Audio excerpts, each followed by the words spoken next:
Hey everybody, this is ZBC's wife. A friend of ours just recently dubbed me Valkyra, so that's what you can call me. Don't ask me how to spell it, I'm not sure. Today we're going to bring you guys a little bit of Alice Madness Returns and talk to you about Lewis Carroll and the books that he wrote and Alice Liddell as an actual person. And just some about his life, a little backstory about the man that brought us Alice in Wonderland through the looking glass and the Jabberwocky.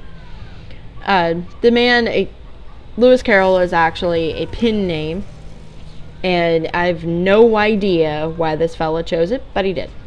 His actual name is Charles Lutwidge Dodgson. Dodgson. I'm not sure. It has two D's and a G. Either way, born in Daresbury, England. And he was born in 1832, died a week before his birthday in 1898, which just had to suck. I mean, to die a week before your birthday, that stinks. I hope somebody foresaw it and gave him a cake. I don't know.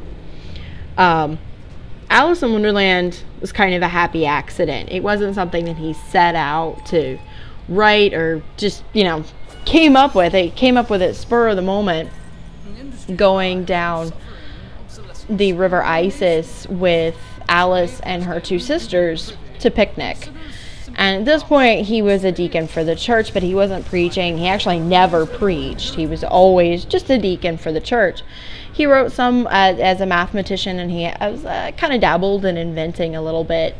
But Alice Liddell, after he told her the story of Alice in Wonderland, started really pestering him and driving him a little nuts and telling him that he needed to write this story down for her.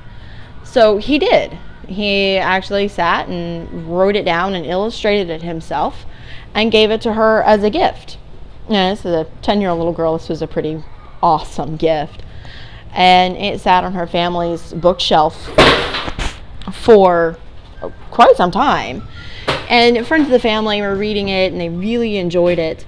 And they also started pestering him to publish it, to find somebody to illustrate it, other than himself, and to publish it, to really, put his story out there. They felt that children everywhere would really enjoy it. And he tracked down a fellow named Tenniel, who was a political cartoonist in Victorian England, and got him to do the wood carvings, because at that point illustration for a book was not done pen and paper. It was actually a wood carving that he used in a press.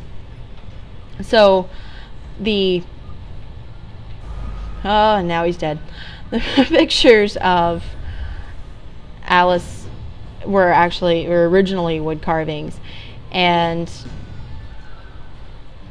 sorry, total pause as he tries to do this again. I really love the look of this game. I think that they did a pretty beautiful job sticking with the industrial look of everything. I mean, during the Victorian age, it was really our industrial age, when we were building and inventing and learning about the world around us, and the clockwork world that she's in right now really sort of symbolism wise from the book, or sticking with the book, is going to be, deals with the Mad Hatter's watch. The Hatter in Alice in Wonderland pissed off time, so his watch was perpetually stuck at 6 o'clock. Always tea time, which is why he, the Mad Hatter, and the Dormouse were around a giant table constantly drinking tea and scooting down. They had to keep scooting down because they never had time to do the dishes. Which is pretty funny. Alice in Wonderland and Through the Looking Glass were largely, they were children's books. They were written for children. They were nonsensical literature. At this point, Lewis Carroll created himself a brand new genre where he could write whatever the heck he wanted to and have it make as little sense as possible, and people would read it and love it. And there's still authors that write the same idea today. But now, if you go back and if you've never read it, you should read it. If you read it when you were a kid, read it again. as a grown-up, or as just an older person if you're not, you know, an adult with kids and all that. But you really should go back and reread it and look at it, because it's, as funny as it is in some places, it's really pretty horrific, with Alice's constant identity crisis. She has a very hard time dealing with who she is as a person, even though she's 7.5. She's a kid, but she's constantly dealing with an identity crisis. And then through the Queen of Hearts, she's dealing with the death. When you get into the Looking Glass, she's dealing with being trapped inside a chess game. Both books she's trying to get somewhere. In the first book, she sees the Queen's Garden through the keyhole of the little door. Or if you've watched Alice in Wonderland, the Disney movie, then you get a kind of a visual of that, even though Alice in Wonderland, the Disney movie, is a smashing together of Alice in Wonderland and Through the Looking Glass. So the Queen of Hearts says a lot of things that the Red Queen says, even though they're two completely separate people. They're not the same person at all. But in the first one, she's trying to get into the Queen's Garden, so she's traveling and following the White Rabbit, still trying to make it into the Queen's Garden. Of course, she gets big and tiny, and she's trying to learn about her world as quickly as possible and still make it to the other side.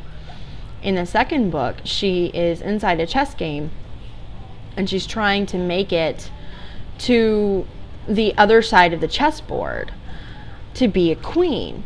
And she meets the Red Queen, and the Red Queen tells her she has to move 8 spaces and tells her how to do it to get to the other side. And a lot of this, to me, really ties in with Carroll being a mathematician and an inventor, and the love of puzzles. Anybody that invents something loves a puzzle, loves how to, to find a way to fix things. But Carroll's a little bit of an odd bird.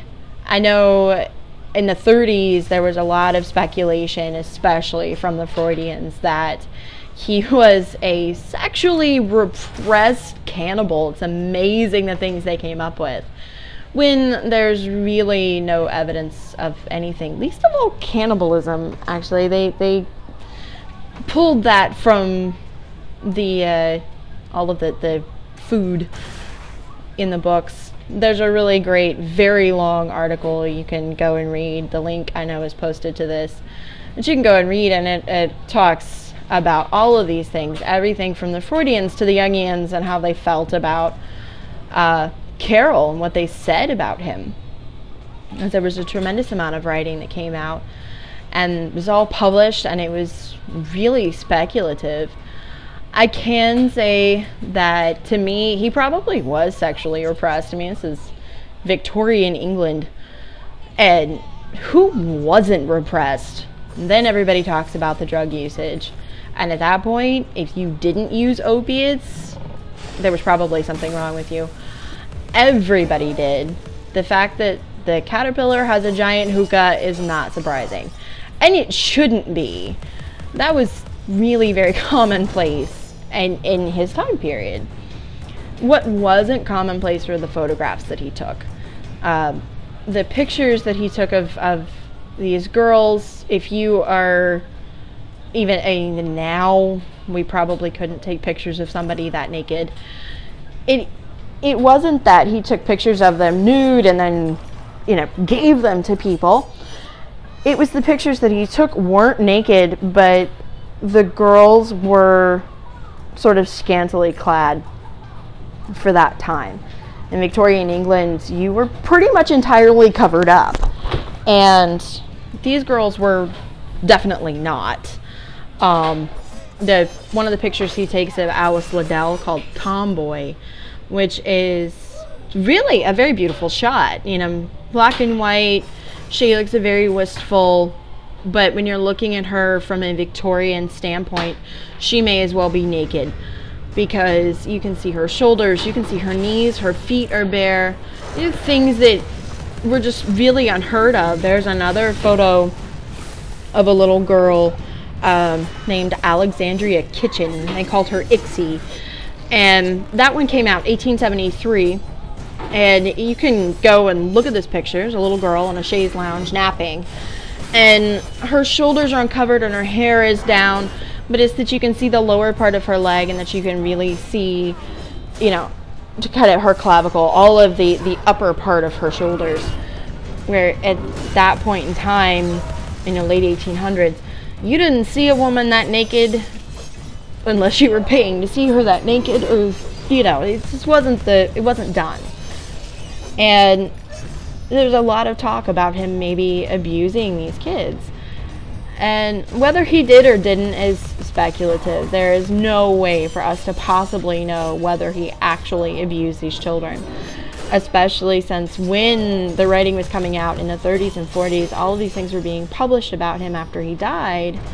And we had, you know, tons of psychiatrists and psychologists talking about all of these things that could potentially be wrong with people, and coming up with all of this stuff.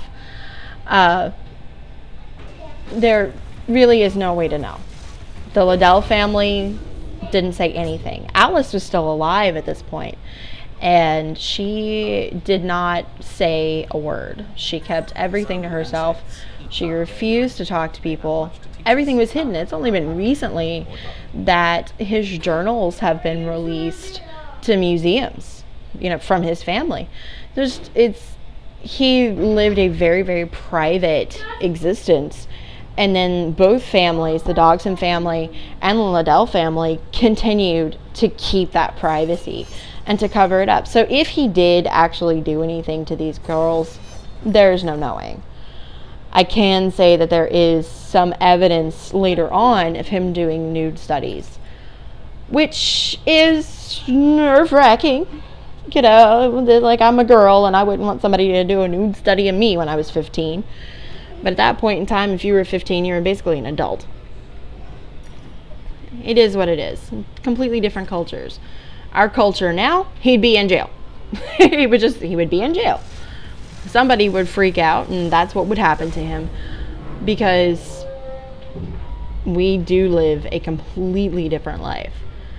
As sexually repressed as those people were, I think that we might actually be more so, because everybody panics over the tiniest little thing. And